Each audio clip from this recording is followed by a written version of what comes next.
let's talk about Joe Rogan. And your boy Killer Mike was on Joe Rogan recently, and I pulled these clips for a couple reasons, but let's watch the first one. It brings us back to haters.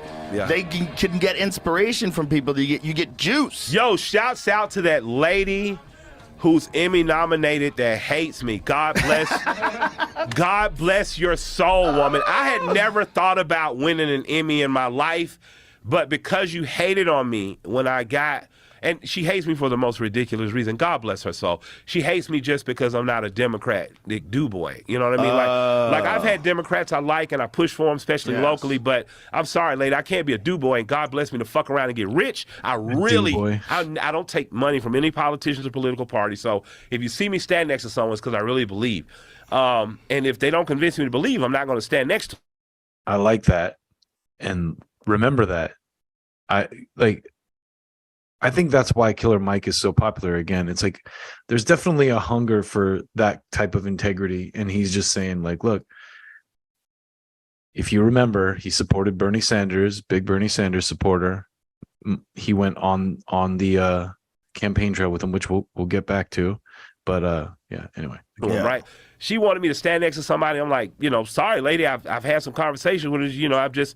I've tried my best, but I'm not hating, but it's just ain't my thing. But this chick was just like, I'm going to use my platform and I'm like, you don't really have a platform? Yeah. But she, in her bio, she's an Emmy nominated actress. Man, winning that Emmy sure felt good. I blocked her, but I'm sure someone has told her. But I'm just like, oh, man, holding don't it. block I hope people, she Mike. sees the picture. Like, yeah, thank God for your hate, lady, because it made me care. I went to the ceremony and walked away with a trophy. I don't block Congratulations. anyone. Yeah, thank you. And to her, there was a study that was done recently about left-wing authoritarianism and the way certain people behave, and that it's like a bunch of different psychological conditions that are there. There was this guy called Jonah Goldberg who wrote a book called Liberal Fascism, I think is what it was called. And I used to think that was the most hilarious thing I'd ever heard. I'm like, that's an oxymoron. No, it's not. I was wrong. Almost indistinguishable from like horrible narcissism, horrible like psychotic behavior. Like, see if you can find it, what their conclusions were. But at the fringes, when people, what happens is when you have groups that are ideological groups, whether it's the left or the right. Yeah. You're going to get people that just join that group that are absolutely insane. Yeah. And if you don't call it out, then you have a giant problem because people are going to associate you with whatever the worst aspects of your, like right-wing Proud Boys, like that kind of shit. Yeah.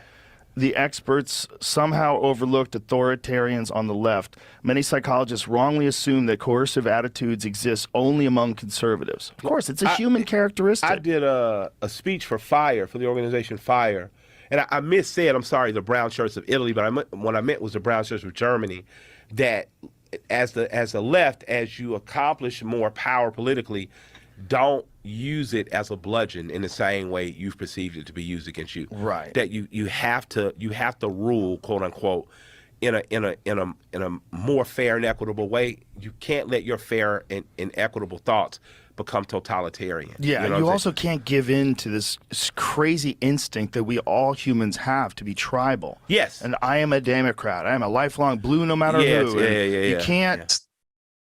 You should watch the whole Killer Mike interview with Joe Rogan.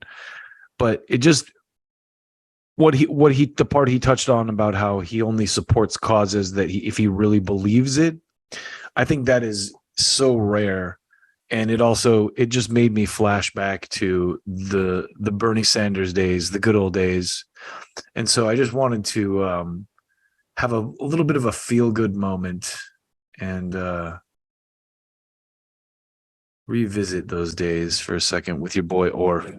So Matt Orfala worked on the Bernie campaign, and then he was fired he was canceled by a bunch of brunch lib assholes who complained probably, and then Bernie, being the weak spineless jellyfish of a man that he is, just folded to these types of things all the time. Like I remember being so mad when Bernie rescinded like Cenk Uygur of Young Turks donated to Bernie, and then they dug up all this stuff on Cenk Uygur and like tried to hang it around Bernie, like, oh, because Cenk Uygur used to be a Republican, and he, the Young Turks were trying to do this Howard Stern thing back in the day, so they were trying to be all edgy, and they were showing like upskirts and all this crap. Anyway, let's revisit Killer Mike in the Bernie days. I mean, he makes an appearance in this. It isn't all him, but this was a feel good moment for me. And when I saw Mike talking about integrity in politics and getting into a cause he believes in, I want to show this. There's also a current candidate for president who makes a cameo in this. The last thing Dr. The whole thing is brilliant. Said to me before Matt Orfalo is a G. I'll shut up. Martin said, I sit here deeply concerned that I suspect we are leading our nation on an integration trip that has us integrating into a burning house. Most of the politicians I know of make promises only to walk into the places of power and then deny us. I guess part of the reason I'm here is to really look through the ravages of the Democratic Party and see if anything is really worth salvaging. Mr. Belafonte with the fire. Welcome, Senator Sanders. If you line up Martin Luther King's social policy, there's only one candidate who lines up. Sanders is the symbol for all that is right in this country. He's an honest guy, and he's one of the main people I think that really has a platform to really tell the truth to the people. Bernie Sanders is bringing up a lot of issues that need to be dealt with. The corporate media has been unfair to him. We have some special guests joining us this morning. Senator Bernie Sanders. And rapper and friend to the room, Killer Mike. Hey, Mike's like his #1 shooter.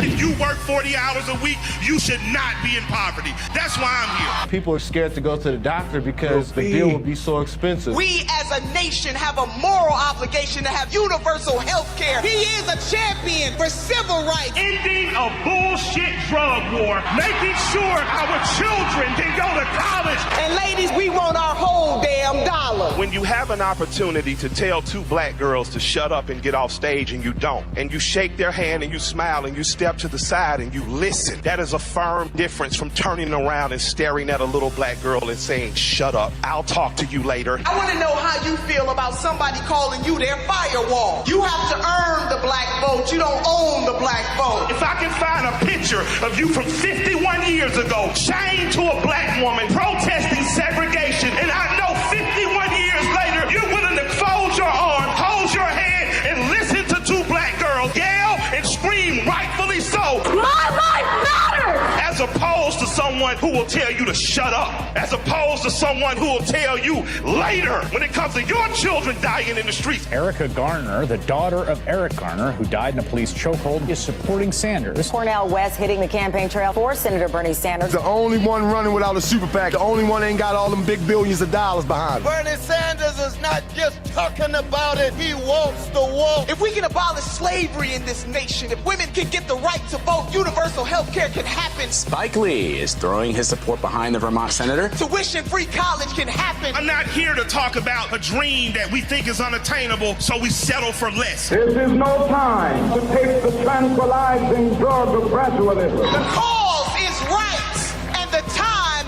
is now. That's why I've endorsed Bernie Sanders. Now is the time to make real the promises of democracy. Man, those were the days. I really hope that Cornel West can capture that energy, because we need something. Boy, do we.